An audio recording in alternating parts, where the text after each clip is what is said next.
ನಮಸ್ಕಾರ ವೀಕ್ಷಕರೇ, ನೀವು ನೋಡ್ತಾ ಇದ್ದೀರಾ ಆಪ್ಕಿ ಆವಾಜ್ ಸುದ್ದಿವಾಹಿನಿ.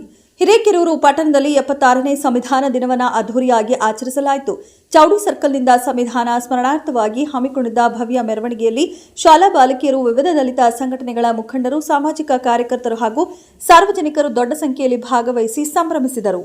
ಸಂವಿಧಾನ ದಿನದ ಅಂಗವಾಗಿ ನಗರದ ಬಾಬಾ ಸಾಹೇಬ್ ಡಾಕ್ಟರ್ ಬಿಆರ್ ಅಂಬೇಡ್ಕರ್ ಅವರ ಪ್ರತಿಮೆಗೆ ಪುಷ್ಪಾರ್ಚನೆ ಸಲ್ಲಿಸುವ ಮೂಲಕ ಗೌರವ ವಂದನೆ ಸಲ್ಲಿಸಲಾಯಿತು. ಈ ವೇಳೆ ಸಮಾಜ ಸೇವಕರಾದ ಪುಟ್ಟಣ್ಣ ಅವರು ಮಾತನಾಡಿ, ಭಾರತದ ಸಂವಿಧಾನವು ದೇಶದ ಪ್ರತಿಯೊಬ್ಬ ನಾಗರಿಕನ ಮೂಲಭೂತ ಹಕ್ಕುಗಳನ್ನು ರಕ್ಷಿಸುವ ಮಹತ್ವದ ಶಕ್ತಿಯಾಗಿದೆ. ಇದು ನ್ಯಾಯ, ಸ್ವಾತಂತ್ರ್ಯ, ಸಮಾನತೆ ಮತ್ತು ಭಾತೃತ್ವದ ಸಂದೇಶವನ್ನು ನೀಡುವುದರೊಂದಿಗೆ ಪ್ರಜಾಪ್ರಭುತ್ವ ಮತ್ತು ಜಾತ್ಯತೀತ ಮೌಲ್ಯಗಳನ್ನು ಮತ್ತಷ್ಟು ಬಲಪಡಿಸುತ್ತೆ. ಸಂವಿಧಾನವು ಎಲ್ಲರಿಗೂ ಸಮಾನ ಹಕ್ಕುಗಳನ್ನು ನೀಡಿದೆ. ಅದನ್ನು ಕಾಪಾಡುವುದು ನಮ್ಮೆಲ್ಲರ ಜವಾಬ್ದಾರಿ ಎಂದು ಹೇಳಿದರು. ಮೆರವಣಿಗೆ ಹಾಗೂ ಕಾರ್ಯಕ್ರಮದ ಮೂಲಕ ಸಂವಿಧಾನದ ಮಹತ್ವವನ್ನು ಜನರಿಗೆ ಸಾರುವ ಪ್ರಯತ್ನ ಯಶಸ್ವಿಯಾಗಿ ನಡೆಯಿತು. ಹಿರೇಕೆರೂರು ಇಂದ ರಶೀದ್ ಅಕ್ಕಿ ಅವರ ವರದಿ.